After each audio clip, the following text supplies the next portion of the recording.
Hi there, it's Anna McKinlay. Thank you so much for joining me today. So this is part of a series of videos that I'm doing on the topic of happiness.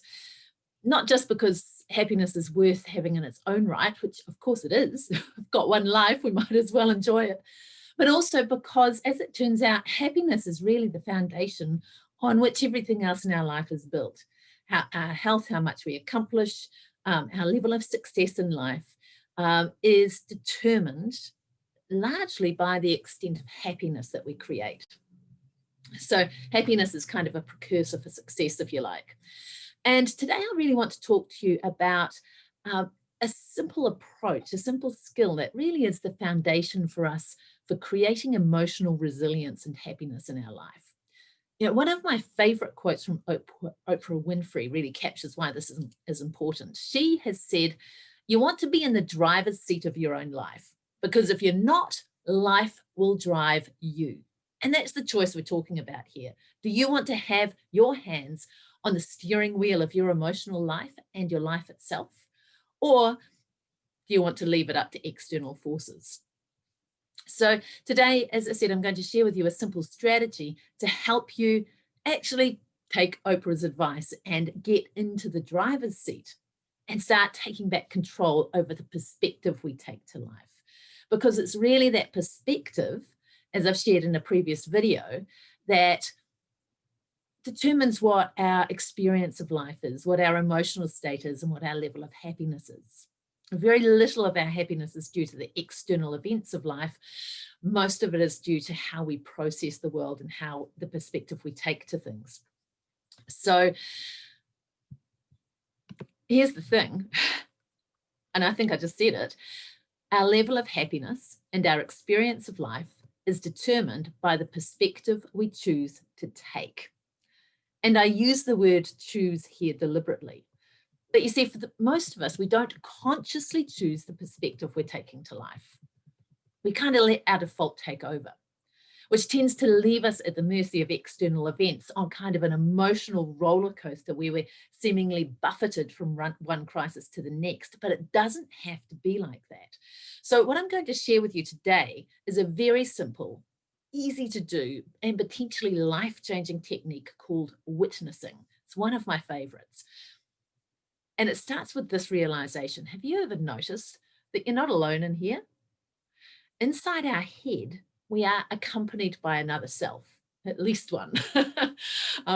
Most of us experience this as a continual mental monologue or dialogue, an inner voice that's constantly voicing its opinion on what's going on in our lives, or our perspective on what's at the front of our mind in the moment. Often it's like a never-ending loop tape that just doesn't shut up. It can be very loud at 4 a.m. in the morning, you may have noticed. Michael Singer refers to this voice as your inner roommate. I refer to it as our crazy inner roommate because let's face it, a lot of what we hear from that voice in our head does not stand up to much robust examination. A scary fact is that for the average person, about 70% of what our inner voice has to say is negative, which is why many people refer to that voice as our inner critic. Now, for most of us, our default setting is simply to run with whatever that voice is saying. It's sort of like, because it's inside our head, we identify with it. And because it's inside our head, we have a tendency to give what it says much, much more weight than we'd give it if, say, our best friend and confidant was saying the same thing.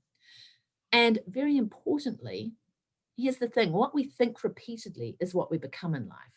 So what's going on for most of us is we have this default inner critic running, 70% on average of what it says to us is negative. And if we allow that to be our default thinking, that's what we get in life. So that kind of explains a lot of our experience if you think about it. When we simply accept what that voice says, then we're letting that voice, our inner critic, choose our perspective on the things that are going on in the world. And the more we repeat a thought or perspective, the stronger it becomes in our experience until it shapes our emotions and our whole experience of life. And that's why often we feel at the mercy of external events. But you can see that we actually do have the option to take some control over this. The question is, are we going to get intentional about it? Do you want to allow your inner critic to run your life? That's the question here. And of course not is the answer, right? Why would we want to do that? But what do we do about it? Well, the first step is becoming aware of what that inner critic, or that crazy inner roommate, is actually saying. Because a lot of the time that loop tape is kind of running under our radar. It's there, but we're not necessarily aware of what it's saying. So here is a very simple technique, this witnessing technique, to help you build that awareness. Because here's the thing, awareness creates choice. And that's where the power is for you. So it starts from a very simple recognition that if you can notice the voice, that voice in our head, and by the way, if you're thinking right now, I don't know what voice Anna's talking about, that's the voice I'm talking about, okay? So it's recognizing that if we have this voice going on, and if we can hear what it's saying in our head, then we're the one observing the voice. And that means that we're not the voice, we're the observer. It means that there is a separate you who is separate from the voice and who is observing or witnessing the voice. And that simple recognition carries a lot of power. So the first step here is simply practicing that awareness, practicing noticing the voice. And a great way to do this is just to start becoming aware of that inner voice and notice what it's saying from a place of objective curiosity, not necessarily trying to argue with it or push against it or make it shut up. Because when we push against something, it tends to actually gain more focus rather than less. We're just noticing it, being aware and noticing that it's there and that it's not us. So that's the first step. A great way to do this is simply pausing from time to time during your day and just checking in and noticing, what is that voice saying right now? Right? Just observing it. And that helps us to build that awareness. It's kind of like building a new muscle. And once we have that, we can then go to the next step. And when we check in and notice what the voice is saying, we can ask ourselves, is that the perspective I choose to take in this situation? And if the answer is no, which it often will be, what perspective do I choose to take instead? Another way of framing those questions is this perspective serving me? Is this perspective helping me to be resourceful and happy in this situation? What is an alternative perspective that I choose to take instead? And just asking those questions helps us come up with those answers. And that is the foundation to actually taking back greater control over our emotional resilience in life. So just to recap, it's about practicing being aware of that default inner voice, noticing that it is separate from you, the observer, and just asking, is that the perspective I choose to take, or do I choose to take a different perspective? So just as an example, thinking about it, say from a business point of view, if I were to try a new marketing strategy in my business and I tried it for a little while and gained a much lower number of new leads from the strategy than I expected, well, the chances are that my inner critic would tell me things like, oh, this doesn't work for me. I just don't have the skills. I'm not the kind of person who can do this. Clearly, this strategy just doesn't work in this economic climate. Maybe this kind of business just isn't for me, and so on and so on and so on. Perspectives which will lead to procrastination, to inertia, to self-doubt, and to a sense of helplessness. Is that going to help me in my business? No. Instead, I can choose to take an alternative perspective. I can choose to see the experience as a learning opportunity, as part of my continual improvement in my business. I can say, well, this was a valuable lesson. Now I have a sense of what works and what doesn't. I've learned something. I've gained some small successes, some leads, and I've gained some information. So what have I learned?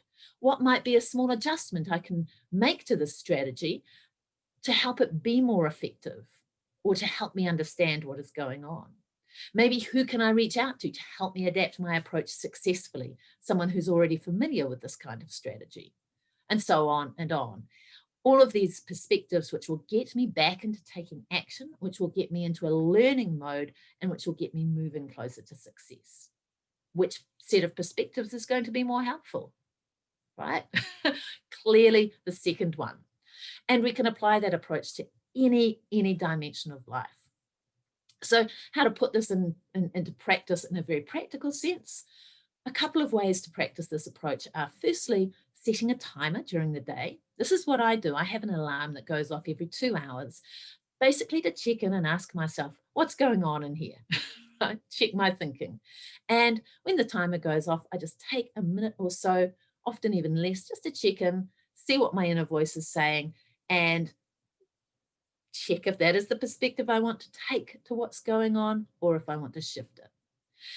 Another trigger that's very useful to use as a check-in trigger is being aware of our emotions. So if we notice ourselves having a negative emotional reaction to something in particular, actually just being aware of that and checking in and asking, what is it that my inner voice is saying about whatever's going on right now that's causing me to feel this way?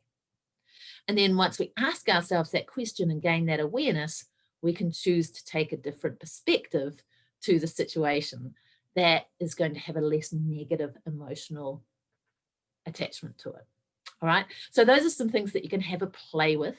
As with everything, this is something that takes practice and repetition. Right. The secret sauce for success with this is to do it repeatedly. Using this approach once is really going to have practically no effect at all. Doing it for a day, it'll be interesting, but it's not going to change anything for you long term. But commit to applying this approach consistently each day for 30 days, and you'll really start to notice the difference in your life. So have some fun with that.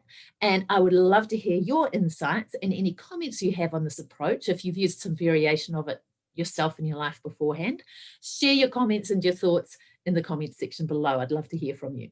Thanks so much for being here, and I'll talk to you soon. Bye for now.